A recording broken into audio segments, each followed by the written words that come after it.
Dear students, I am Sandeep Gaikwad. Today I am going to cover following topics: GSM Fundamental Revision, Speech Processing in GSM, Time Frame Structure. Now let us move towards some of the fundamentals which we have discussed in last lecture. This is what is GSM system architecture, where in the last lecture I have explained you all the different subsystems in GSM like RSS, radio subsystem, BSS and NSS. In this system, we can understand different interfaces that are used in GSM architecture. The first element that we can observe here is MS, which is nothing but mobile communication. And then BTS is the immediate element which is interacting with our mobile phone. Higher hierarchy of that is base station controller. This combinedly, BTS and base station controller is called as BSS. Above that, we can understand the new section as GSM switching center, which is nothing but MSC. MSC is supported by HLR, VLR, AUC, nothing but authentication section center, then EIR, equipment identity register, and OMC, operation and maintenance center. Any call which is coming into the mobile network has to pass through GMSC, and then GMSC it will come back to mobile switching center. Either any call which is going out of the mobile towards any landline network or any other operator, it will be mobile station, BTS, BSC, mobile switching center, GMSC and other network GMSC, and it will again can have different similar kind of blocks. So here this slide is talking about different interfaces too, which we have already discussed. These are some of the technical specification of BTS. For example, we have seen there are different frequency bands. We can say GSM 900 band, 1800 band, 1900 band. There are different bands. It can be single band, dual band, tri band, or it can be a quad band. Under GSM, it is nothing but a second generation. So it is having a few bands which was released. Out of that, few are shown here as an example. So it has a transmission frequency and receive frequency, which we call as trans-receive frequency, as uplink and downlink frequency. It can have a number of trans-receivers, so it can have different combinations for even GPS, GPRS system and H technology. The very important thing is a transmission interface. It is supported by different E1 standards. So whenever we talk about any E1 standard, we know it is 2 Mbps data rate that we should have, and that is with 75 and 120 ohm impedance matching. Let us give a look on the output power. So different output power that BTS can handle over here is an example mentioned over here as a 42.5, 46 and 48.5 dBm if it is 900 megahertz band. If it is 1800 megahertz, it is a bit lower than that. So we can understand as frequency is going to increase in a different spectrum, the power that are used by mobile network, that is going to reduce it. The very important another parameter of BTS system that we can understand here is receiver sensitivity. So this receiver sensitivity is mentioned as minus 110.5 dBm. So as we know, as it goes to minus 100 dBm, it means it becomes a very low power. So though it is very low, whichever be the lowest power that receiver can sense and reproduce a suitable output power, that sensitivity of a receiver is given as minus 110.5 dBm. So it is very good sensitivity that we can observe here. As we know, BTS, it consists of battery bank as well as line voltages. The battery bank can be 48 volt DC, minus 48 volt DC, or it can be 24 volt DC, depend upon the network and the operator that they use it. Let's move to the another component. This is what is the thing in a different spectrum that we have seen in the last sessions as well. 900 band system and 900 megahertz band system and 1800 megahertz system. So we can see some of the parameter like uplink and downlink. So uplink and downlink that are mentioned, this is related to 1800 megahertz that is shown here. We have seen all the carrier as per the GSM standard, carrier bandwidth mention is 200 kilohertz. So it is continued whether it is 900 megahertz or 1800 megahertz band. Channels per carrier, that is also fixed in GSM. It is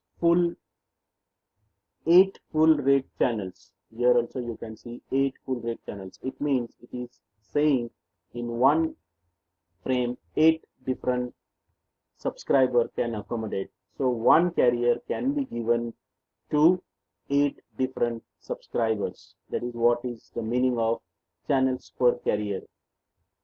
Modulation method used here is Gaussian minimum shift keying, and then later on it is 8 PSK. Here also it is Gaussian minimum shift keying, GMSK, and 8 PSK. The duplex duration, duplex separation, it is, we can say 45 megahertz in 900 megahertz. If it is 1800 megahertz, it becomes 95 megahertz. I'll discuss this point in the next slide. You can see the different parameters that are related to the spectrum, whether it is 900 megahertz spectrum or whether it is 1800 megahertz spectrum.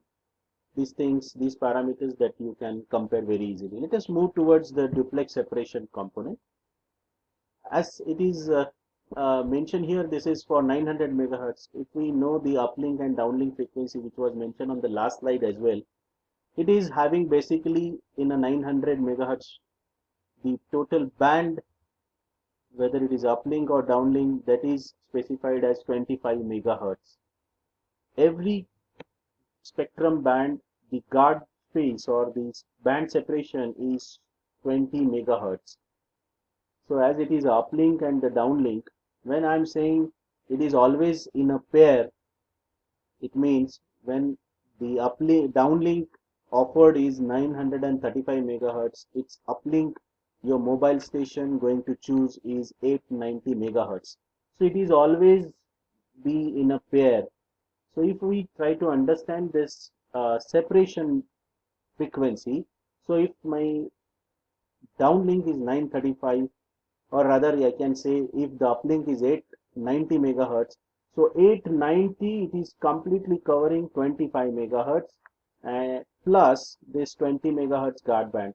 So it is total becomes 25 megahertz plus 20 megahertz. So the separation distance we can say is 45 megahertz. Similarly, the spectrum bandwidth given for 1800 megahertz, it is 75 megahertz. When we look into the 1900 megahertz, it is again 60 megahertz as a bandwidth. But dear student, try to understand the space between two band, uplink and downlink, that we can say rather guard band is 20 megahertz. That specification is fixed. So as far as 1800 megahertz is concerned, again as it is in a pair always, so 1710 and 1805. So this is total of 75 plus 20 megahertz. So this becomes 95 megahertz. So you can, dear students, understand this component duplex separation as 95 megahertz. These are the uplink and downlink specification which I have just discussed with you. I'll just skip it, but you just try to understand how these uplinks and downlinks and its bandwidth. These are the specification we have seen in the previous session.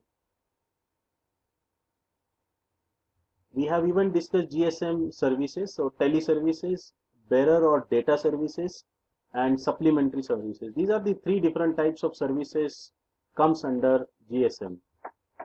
Teleservices, telecommunication services that enable voice communication via mobile phones. It offered services like mobile telephony and emergency calling. Bearer services includes various data services for information transfer between GSM and other networks like public switch telephone network and integrated service digital network, etc.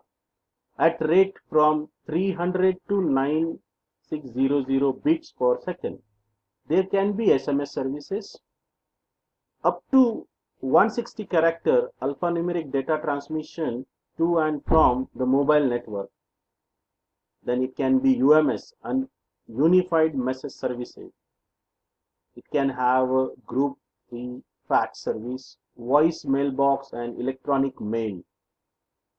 Under supplementary services, it can have different call related services that we can say call waiting, call hold, call bearing, call forwarding, multi-part call conferencing, call line identification restriction and the presentation, and you can say closed user group. This is the one more point that last session it was not explained in detail, so that's why once again I am just repeating the authentication done in the GSM. So while doing the authentication, this authentication AUC section, it is connected to GSM network at MSC.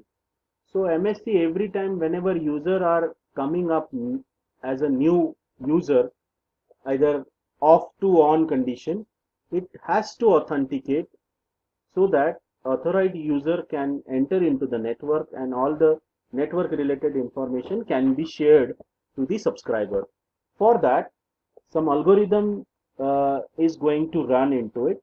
Some random numbers are going to shared to both the end, like mobile MS mobile station, and it is at the BTS. So mobile SIM, it is running one random number, it is run at the mobile network end, we can say BTS end, and the same random number it is given to the SIM section.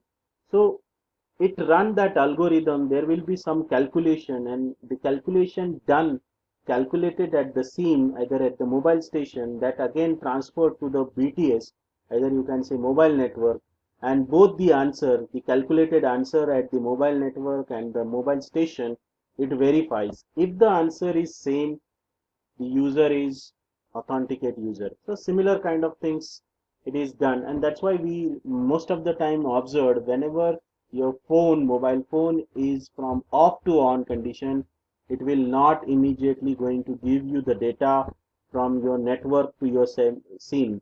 So it is basically verifying authentication. Let us move toward the key generation and encryption.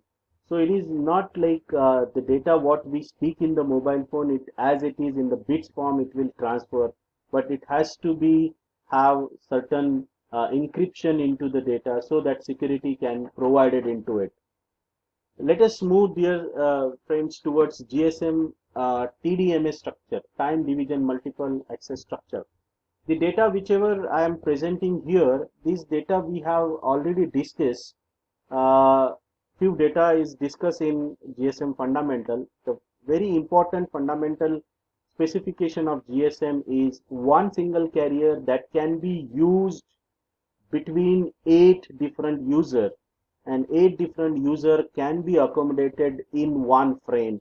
So one frame, it consists of 8 different slots. One slot is reserved for one user. So ultimately one carrier is utilized between 8 different users. We can say the next point, time slots are repeated in frames each frame comprising 8 time slot. The duration of a single time